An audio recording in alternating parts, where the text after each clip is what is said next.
Hello, it's Penny Meganson from the Meganson Method, and welcome to Penny for Your Thoughts, where we discuss how our thoughts and mindset affect our health, happiness, and performance.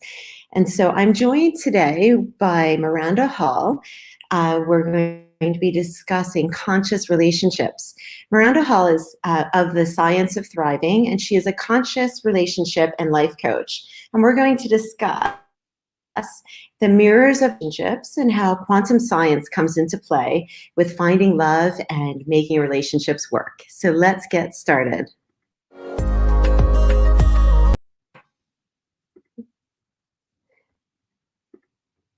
Hello, Miranda.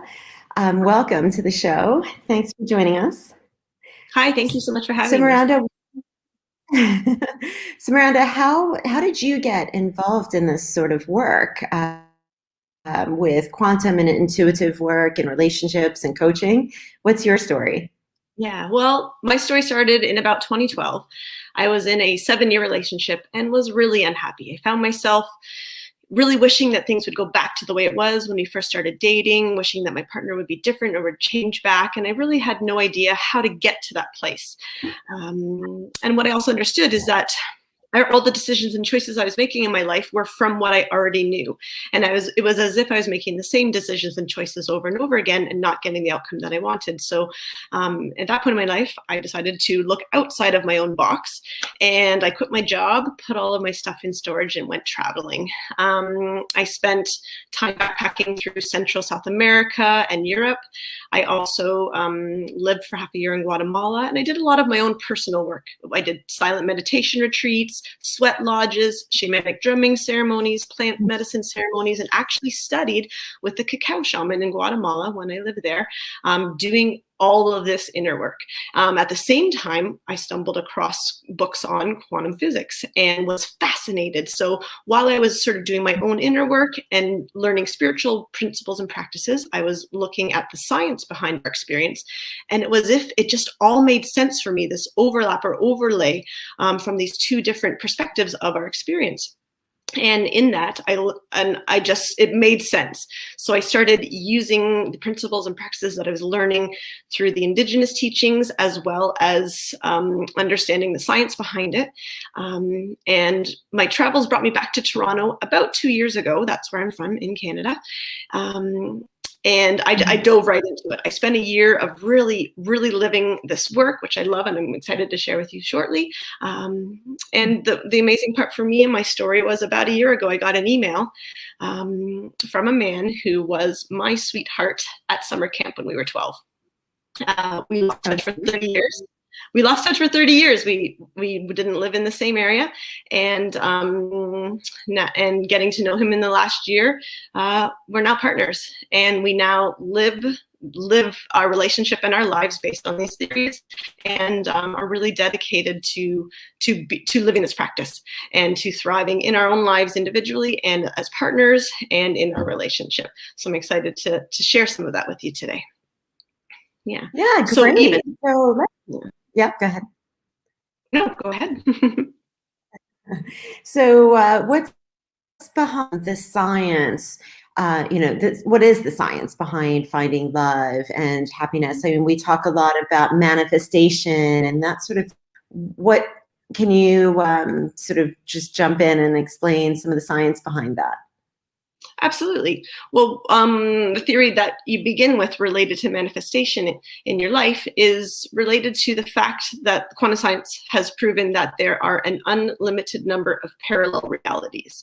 So what that means is the reality that you're living in right now, your life, exists. The way I like to imagine it in my brain is as if we're living on a movie strip, on one of those old movie strips, the celluloid movie strips. So you're moving forward in your life on this film strip, and there are an unlimited number of parallel film strips or parallel realities that exist. So just as an example for yourself, Penny, there's every possibility of you in a different reality that exists. So there are realities with very simple, tiny differences where maybe your shirt is a different color.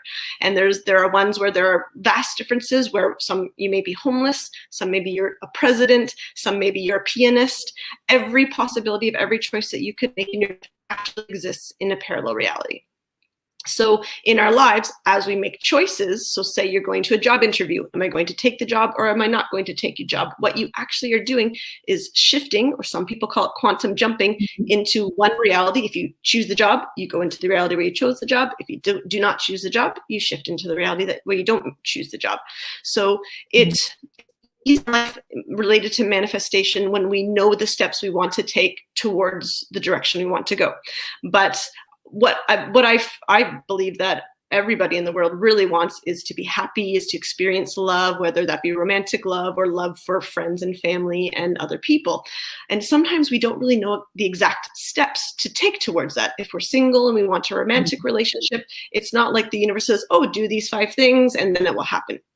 But in the biggest reality, those parallel movie strips, I like to compare those two, or parallel realities. I like to give the analogy as if they are all radio stations. So each of them actually has their own signature frequency, which is what makes them a little bit different, frequency or vibration. So we are physical beings, and we experience frequency and vibration through our emotions.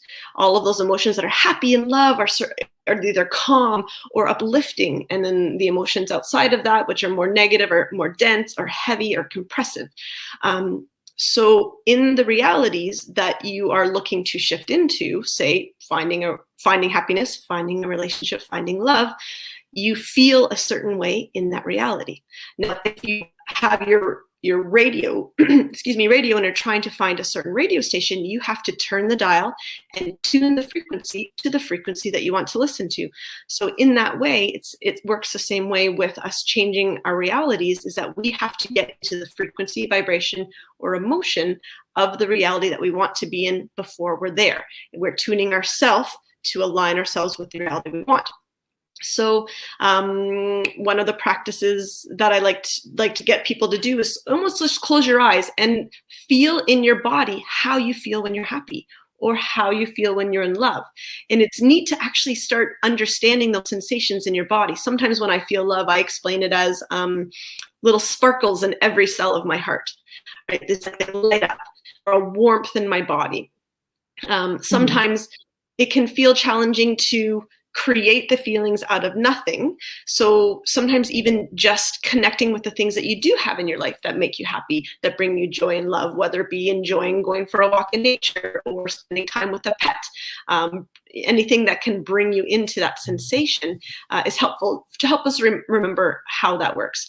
Now, just even to compare that to indigenous cultures, a lot of us have heard about indigenous cultures doing, for example, a rain dance. You know, there's been a big drought, there's no rain, and they want to call on the rain. Well, it's not technically about dancing. They're dancing as if they are in the rain. They're feeling the rain hitting their face. They're smelling the smell of rain. They're feeling their feet stomping in the mud. They are dancing in the rain. And that is what brings the reality where there is rain to them. So that's really the biggest thing about manifestation, is about feeling as if it's already happened, which is actually what's tuning you to the reality that you want. Okay, so if you want to be happier, you just need to start imagining feeling happy. So I do a lot of workalizations, so that's a lot of what you're talking about, I suppose, right? If you're single right now and you're looking for a partner and you want to find true love and to feel really happy, or to feel like you're with your this perfect person who was made for you, you want to maybe spend time feeling in that, as if you are in that situation. Is that what you mean? Absolutely. Just Absolutely. to turn on those emotions as if you are in it at that time, and that will attract that thing to you. Is that what you mean? It is. And sometimes sometimes if you're down, if you're single, for example, you're like, oh, I would love someone to be my partner. It feels challenging to get into that feeling. So what I used to do was I used to play, I call it the excitement game. I would wake up every morning and say, ooh, I wonder how I might bump into them today.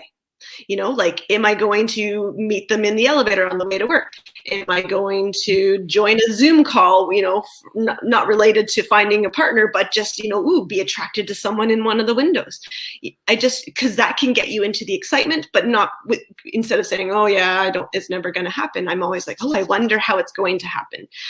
Because excitement is one of those sensations. I mean, when you're going to feel excited. So that's one of the sort of games that I used to play with myself, was getting into excitement. And the other one that I used to use was gratitude, was a gratitude practice.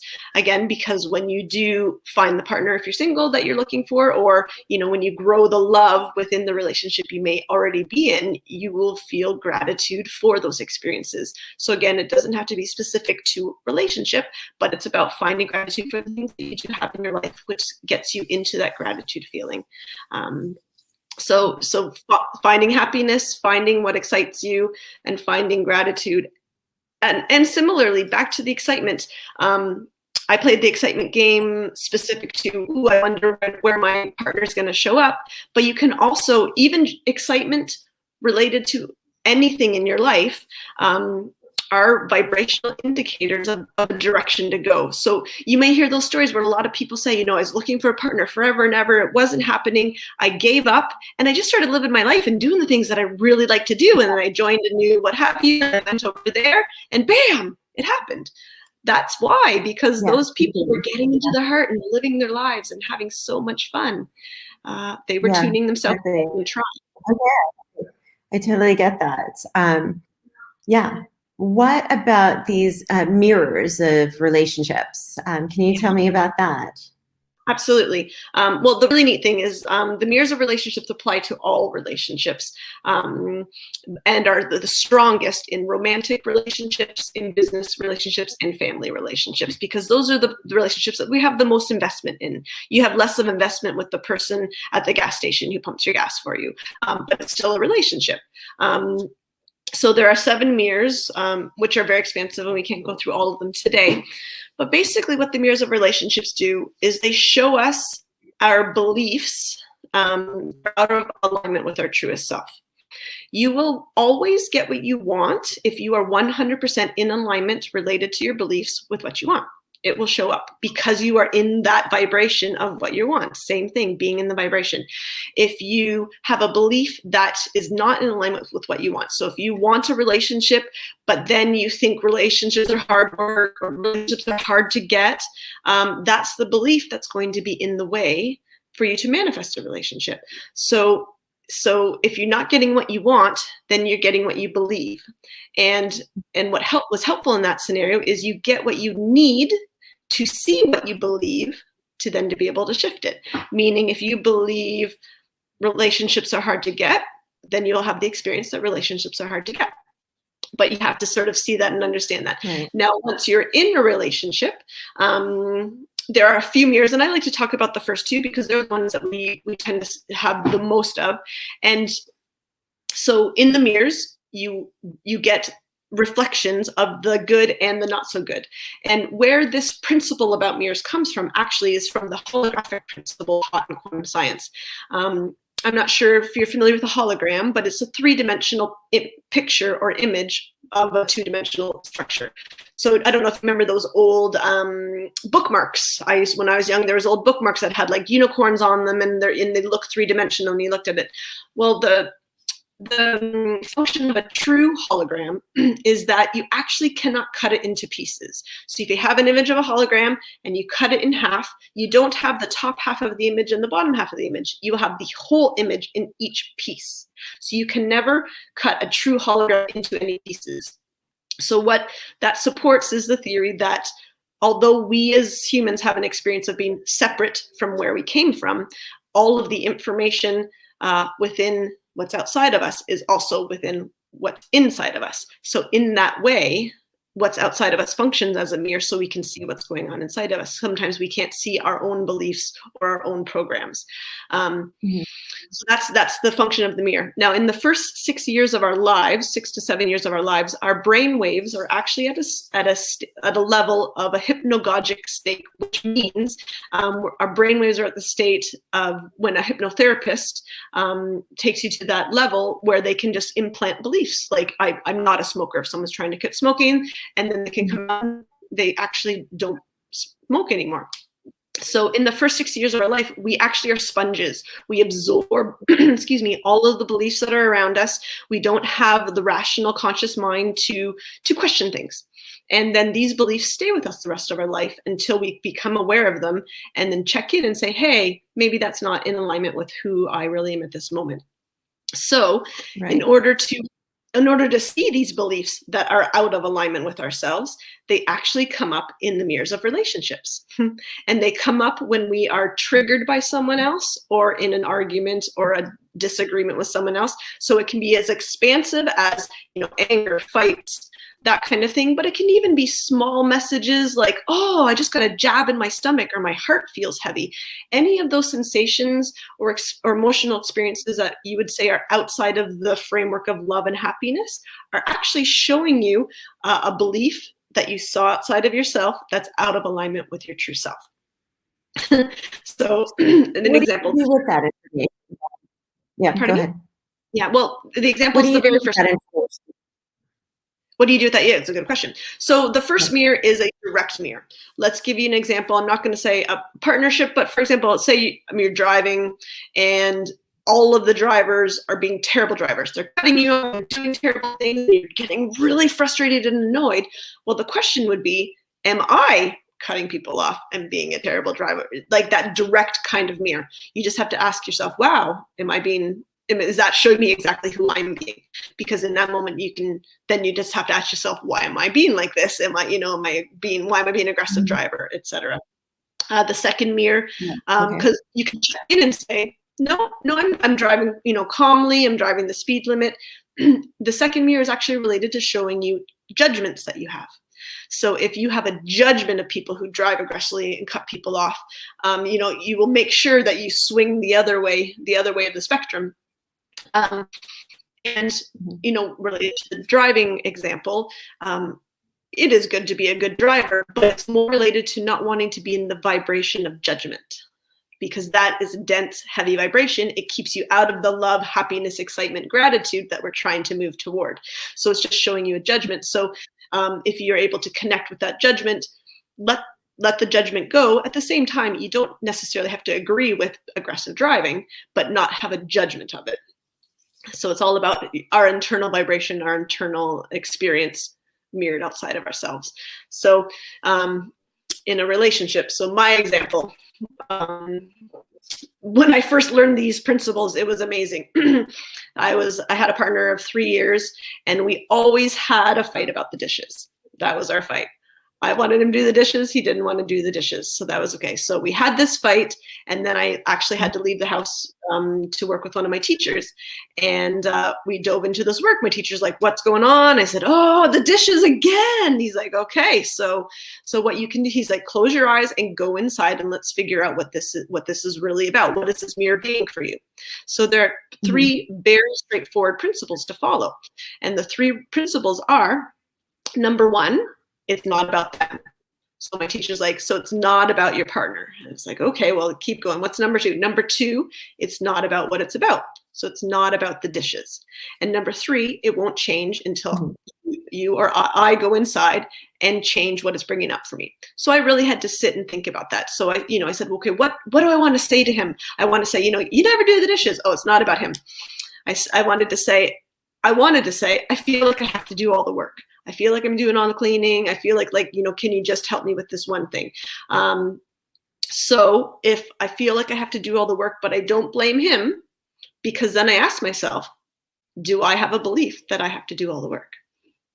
And for me, the story is when I went back to childhood, I used to get in trouble if I didn't do things properly.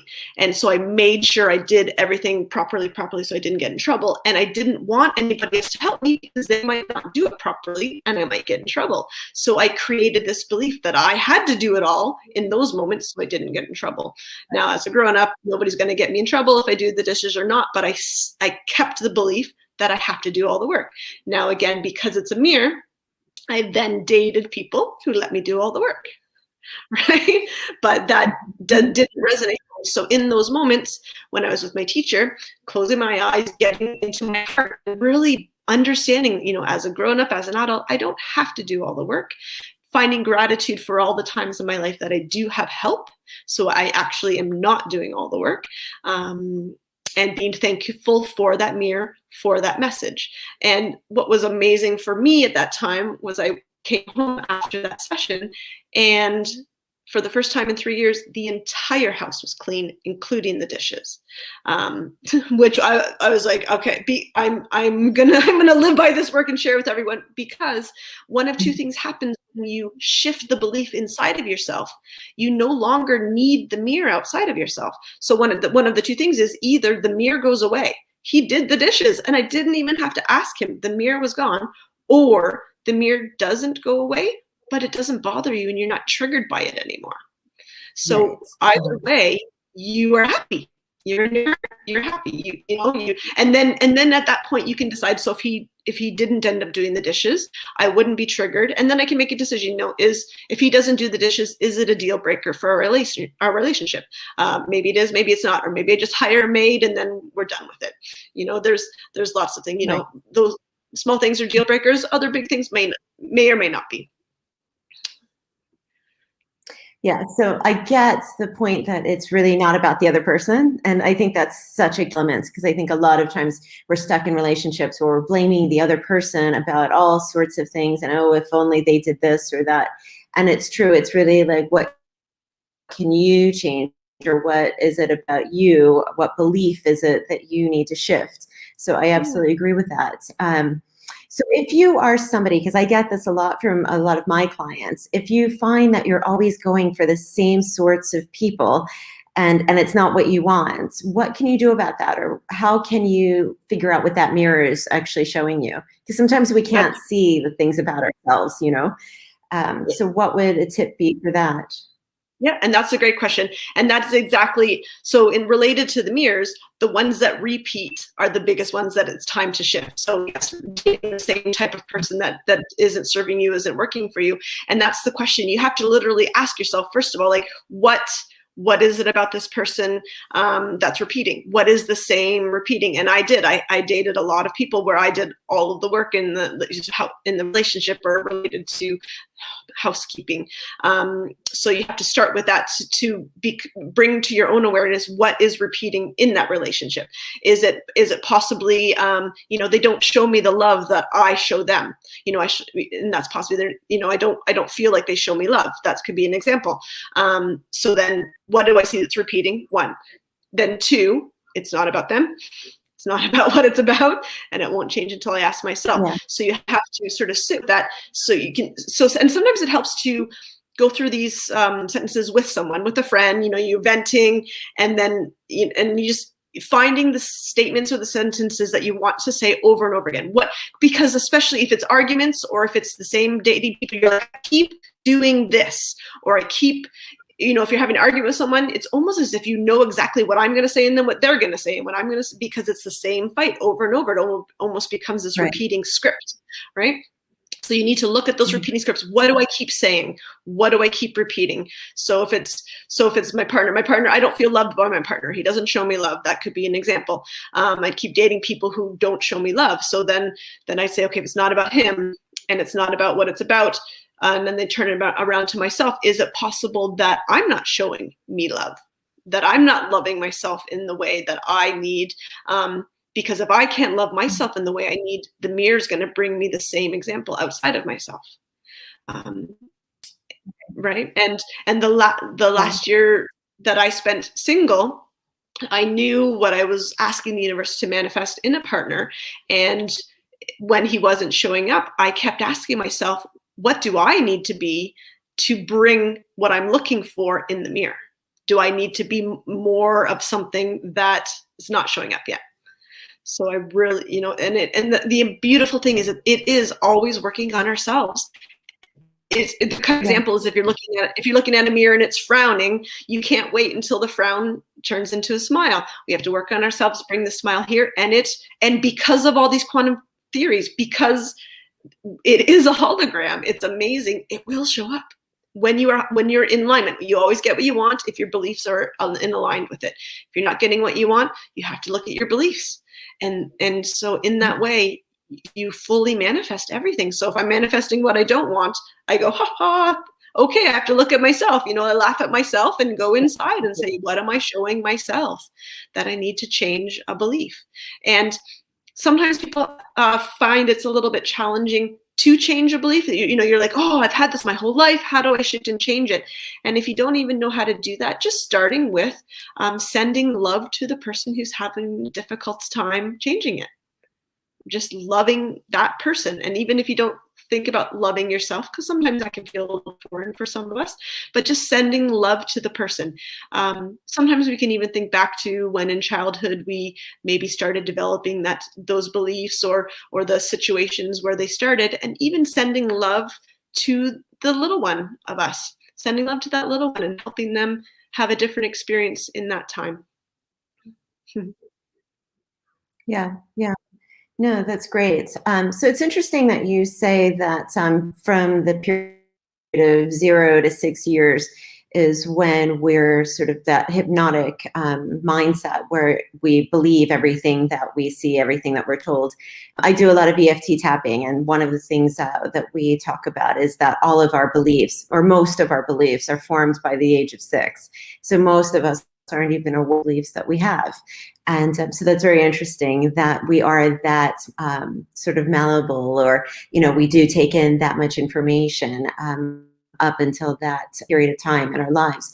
So it must be very difficult for people to either see what those beliefs are and really, own those beliefs. A lot of us will sort of go, oh, no, I don't really think that way.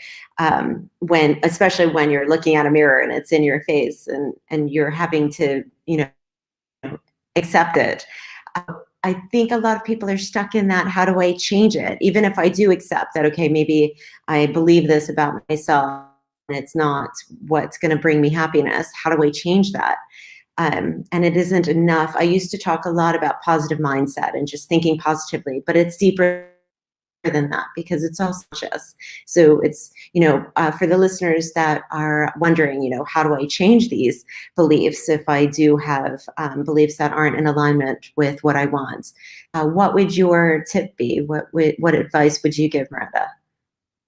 Yeah, well, the way I do it for myself and I help my clients is also based on the quantum theory of understanding.